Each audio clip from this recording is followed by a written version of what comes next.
जेॾा उठ तेॾा लोॾा। ये एक सिंधी प्रोवर्ब है।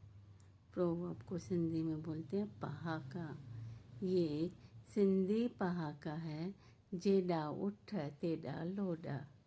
इसकी अगर वर्ड मीनिंग देखेंगे तो जितने ऊँट उतने ही हिचकोले।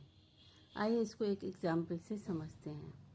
मैंने मेरी फ्रेंड को फ़ोन करके बताया, आज मैंने खाने में खिचड़ी बनाया है। तब मेरी फ्रेंड ने मेरे से पूछा, घर में आज सब जने खिचड़ी खा लेंगे?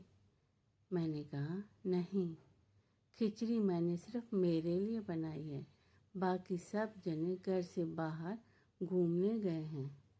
तब मेरी फ्रेंड ने बोला, जेॾा उठ तेॾा लोॾा। यहाँ पे ऊँट फैमिली मेम्बर्स के लिए यूज़ किया गया है कि परिवार में जितने फैमिली मेम्बर्स होते हैं, जितने जने होते हैं, उनकी पसंद नापसंद के अकॉर्डिंग सारे कार्य होते हैं। इसलिए बोला गया है जेॾा उठ तेॾा लोॾा। जय झूलेलाल।